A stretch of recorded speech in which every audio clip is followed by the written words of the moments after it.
সরকারি থেকে দুর্নীতি আর বিরোধী হয়েও জালিয়াতি, বিধানসভায় সই জালিয়াতির পর্দাফাঁস হলো জানিয়ে মুখ পুড়ল তৃণমূলের।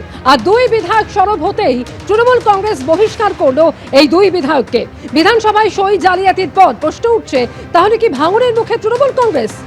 সরকারে থেকেও দুর্নীতি, বিরোধী হয়েও জালিয়াতি। আপনারা জানেন এর আগে সরকারে থাকাকালীন একাধিক দুর্নীতির অভিযোগ উঠেছিল তৃণমূল কংগ্রেসের বিরুদ্ধে, আর এবার বিরোধী হয়েও জালিয়াতির অভিযোগ সামনে এলো।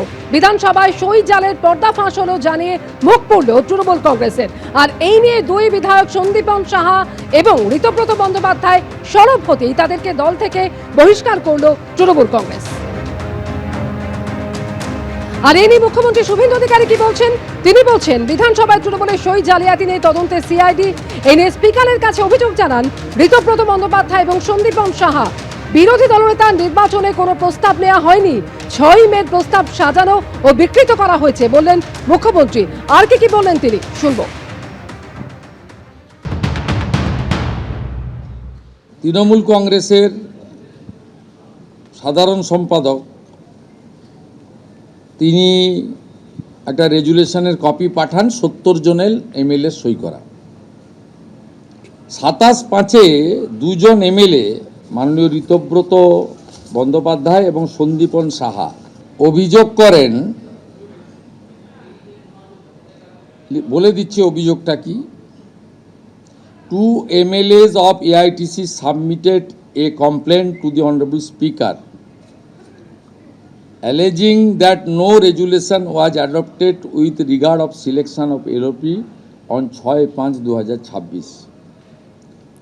They had signed in the meeting resolution book on 19/5/2026. The complaint alleged that the resolution dated 6/5/2026 was manufactured and fabricated. The complaint mentioned that as many as 14 signatures were in block letters. টিএমসির দুজন এমএলএর অভিযোগের ভিত্তিতে স্পিকারের নির্দেশে principal secretary hair street থানায় একটি FIR করেন এবং হোম সেক্রেটারির নির্দেশে আমার অনুমোদনে পুলিশ মন্ত্রী হিসেবে এটাকে সিআইডিতে দিয়ে দেয়। সিআইডি 13 জন এমএলএকে ইনভেস্টিগেট করে with video photography and signature verification করার জন্য সরকারি লোককে সাথে নিয়ে। এদের মধ্যে 3 জন এমএলএ বাহারুল ইসলাম, অরূপ রায় এবং সুভাষিস দাস, তারা ভিডিওগ্রাফি এবং সিআইডিকে বলে সই আমাদের নয়। এবিপি আনন্দ, এগিয়ে থাকে, এগিয়ে রাখে।